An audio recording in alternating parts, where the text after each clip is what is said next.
Hello, this is Tucker from the Math and Physics Resource Center at SVSU, and in this video we're going to go over another hypothesis testing example. So just like the last problems, the first step is to figure out what kind of test this is. So we have a newspaper article claims that exactly 56% of adults prefer 2% milk. An independent survey of randomly selected individuals reported that 122 of 200 respondents preferred 2% milk. Does this survey provide evidence to support the newspaper's claim? Use a significance level of 0.05. And once again, significance level is alpha. Okay, so since we're dealing with percentages in a survey that has 122 of 200, which is a proportion, this is again going to be a 1 proportion z-test. And then it says that the newspaper is claiming that exactly 56%. And then we're trying to figure out whether that's true or not. We're not testing to see whether the population proportion is greater than or less than 56. We're testing for both. So in this case, we're doing a two-tailed 1 proportion z-test. So let's just move on to pulling all the stuff out. So first, exactly 56% implies that our P is going to be 0.56, which in turn makes our Q 0.44. Now, this 2% milk thing does not matter, since we're just dealing with whether they prefer 2% milk as a noun or not, so that 2% doesn't mean anything for us. So moving on to the survey, we have 122 of 200, so our N will be that 200 since that's the total amount in the survey, and our P hat will come from both of the numbers, so 122 divided by 200, which gets us 0.61. Now we need to figure out the standard deviation. So remember that's going to be the square root of P times Q, so 0.56 times 0.44, all over the sample size 200. And this gives us about 0.035, we'll round that off to a 1. And then our alpha is 0.05.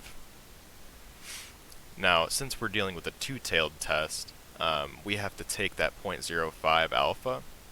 Usually, we all have it on one side, where this entire area right here is 0.05. But since we're dealing with a two-tailed test, we have to split that 0.05 across both sides. So the total amount of area doesn't change. So both of these areas added together will be 0.05, but individually they're each half of that alpha value that we originally had. So 0.025 and 0.025. Okay, so now that we've clarified that a bit, let's find the z-value for our, actually no, so we haven't done the conditions yet. The sample is randomly selected individuals, so yes, and the sample is sufficiently large, so n times p has to be greater than or equal to 10. Since we have 200 times 0.56, that's 112, which is way greater than 10, so we also pass that one. Now we can move on and do our z-score here.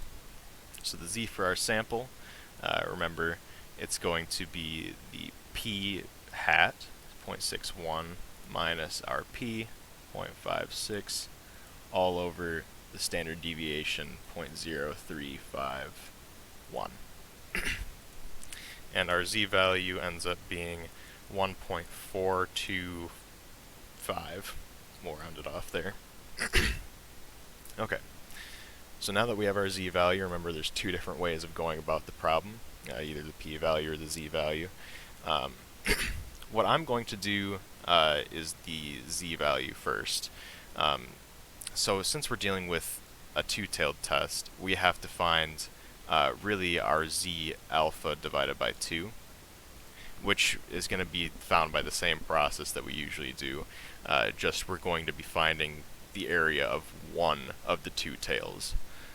So let's find this 0.025. So if we find one of the z alpha divided by 2's, the other one will be the same number, just negative. So if we find the left-hand one on the negative z table here, it'll be the same number for the positive, just positive instead. So if we find 0.025 on the table, it's about right here. So we have 1.96. So our z alpha divided by 2 is going to be 1.96. So over here on the left side, we have to have our z value be less than negative 1.96. Or on this side, we have to have it greater than positive 1.96. So let's compare that with our z value.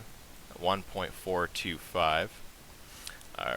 It either has to be less than negative 1.96 or greater than 1.96, and it's neither of those.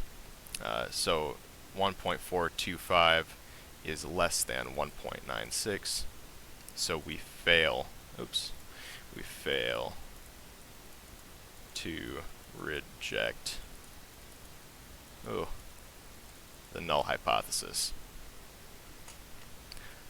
Now let's do the p-value method instead.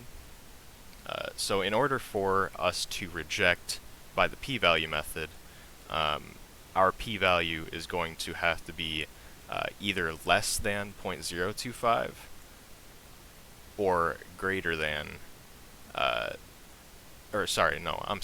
it's going to have to be less than 0.025 on either side. So if we just find the p-value here, since it's positive, we'll be using this table. So we've got 1.4, and we'll call it 1.43, just round it there. 1.43.